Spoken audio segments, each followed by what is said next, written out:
बद्री मिश्र ओडिशा साहित्य एकाडेमी परामर्शदाता। आज्ञा पूर्णदास फाउंडेशन आज जो भक्ति अर्घ्यर 5म वार्षिक उत्सव पालन कर तो प्रथम थर ओडिशा साहित्य एकाडेमी सहित लेकिन कराऊँ कौन कह ओडिशा साहित्य एकाडेमी ओडिशा रे अनेक कार्यक्रम को सहयोग देउथिले श्री जगन्नाथ चेतना एभली सहयोग दवा आम प्रथम और पुरी प्रथम आम से ओडिशा साहित्य एकाडेमी को धन्यवाद दूँ।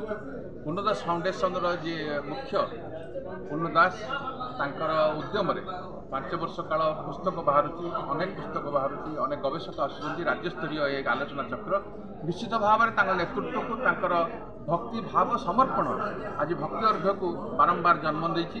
तेणु आम निश्चित भाव में जिते धन्यवाद देले चलो ना। तेणु आम अतिथि मैंने आज जगन्नाथ संपर्क में तत्व संपर्क में कथा संपर्क में जहाँ कहते मु आशा करुच्ची जगन्नाथ कथा ओडिशा रे पहुँचब घरे घरे पहुँचब। जय जगन्नाथ जय जगन्नाथ जय जगन्नाथ। परिचय आज्ञा मो वरिष्ठ कवि संगठक शिवसुंदर मिश्र। आज जो भक्ति अर्घ्यर 5म वार्षिक उत्सव पालन करा तो प्रथम जे ओडिशा साहित्य एकाडेमी सहित मिलित भाव में वर्ष करा कौन कहे साहित्य एकाडेमी सहभागिता आम धन्यवाद दौचु।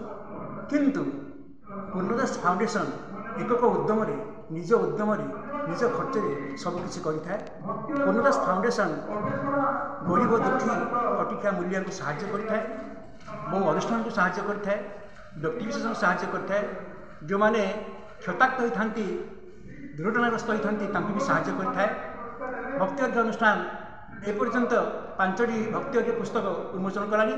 आज जो पुस्तक उन्मोचन कला एथरे 16 जन लेखा अछि से 16 जन को मध्य आमे संबर्धित कलु एवं भक्ति अर्घ्य पुस्तक खाली प्रबंध प्रकाश करे ना, से प्रकाश करे कविता पुस्तक प्रकाश करे श्रीक्षेत्र मणि कालिया सेनाई अन्य पुस्तक से प्रकाश करिछि। भक्ति अर्घ्य पुस्तक खाली पुस्तक से सीमित नुहे, से समाज में बहुत काम करे एवं समाज सर्वविध उन्नति सर्व चेष्टा करता है।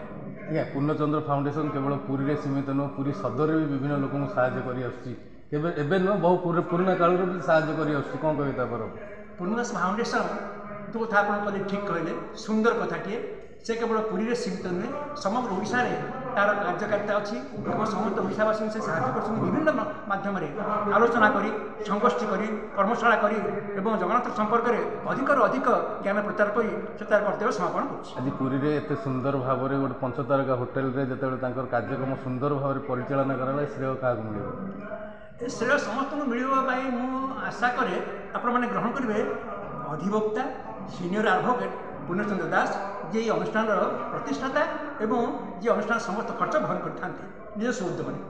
धन्यवाद धन्यवाद।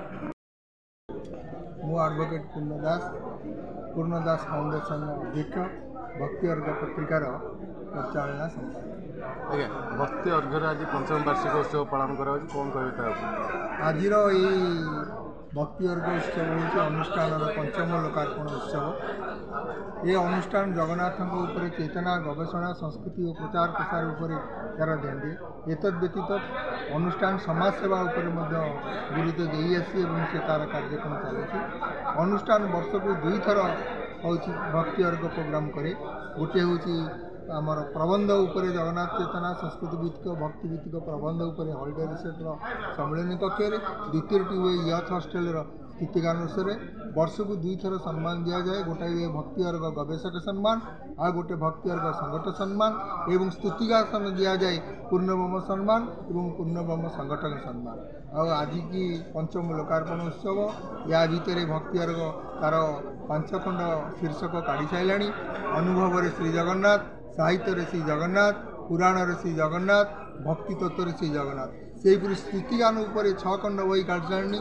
तू मो कालिया सुना, तुंडरे मो श्री जगन्नाथ, मो हृदय सिंह श्री जगन्नाथ यहीपर अनेक बही काढ़ी अनुष्ठान तार कार्यक्रम जारी रखी। जय जगन्नाथ। चलित वर्ष पूर्णदास फाउंडेशन सहित ओडिशा साहित्य एकाडेमी ये वर्ष आमर जो भक्ति अर्घ्यर लोकार्पित उत्सव है शीर्षक रहा पुराण श्री जगन्नाथ अनुष्ठान एवं सहभागितार ओडिशा साहित्य एकाडेमी सहभागी अनुष्ठान तार कार्य कर 2 जन गवेषक 2 जन को भक्ति अर्घ्य सम्मान दिहला। गोटे भक्ति अर्घ्य गवेषण सम्मान डॉक्टर श्रीनिवास आचार्य एवं गोटे भक्ति अर्घ्य संगठन सम्मान श्रीयुक्त शिवसुंदर मिश्र को ଏବଂ ପରବର୍ତ୍ତୀ ପର୍ଯ୍ୟାୟରେ ଆମର ଭକ୍ତି ଅର୍ଗର ସ୍ତୁତିଗାନ ଅନୁସାରେ ୟଥ ହଷ୍ଟେଲଟାରେ ହେବ ଏବଂ ତା'ର ଶୀର୍ଷକ ସ୍ଥିର କରାଯାଏ। ଆଜ୍ଞା, ଚଳିତ ବର୍ଷ ଏତେ ସୁନ୍ଦର ଭାବେ ଯେଉଁ ଭକ୍ତି ଅର୍ଘ୍ୟ କାର୍ଯ୍ୟକ୍ରମରେ ଶ୍ରେୟ ଆପଣ କାହାକୁ ଦେବେ? ଶ୍ରେୟ ମହାପ୍ରଭୁ ଶ୍ରୀ ଜଗନ୍ନାଥ। ଭକ୍ତି ଅର୍ଘର ଅନୁଷ୍ଠାନର ଶ୍ରେୟ ମୁଖ୍ୟ ପରାମର୍ଶଦାତା ମୁଖ୍ୟଦାତା ଶ୍ରେୟ ସବୁ ମହାପ୍ରଭୁ। ତାଙ୍କର ଅପାର କରୁଣା ଆଉ ଏବଂ ତାଙ୍କର ଅଶେଷ କୃପା ଯୋଗୁଁ ଅନୁଷ୍ଠାନ ଆଜି ଆସିଛି। ସବୁ ଶ୍ରେୟ ତାଙ୍କର ଏବଂ ଦୋଷ ତ୍ରୁଟି ଆମର।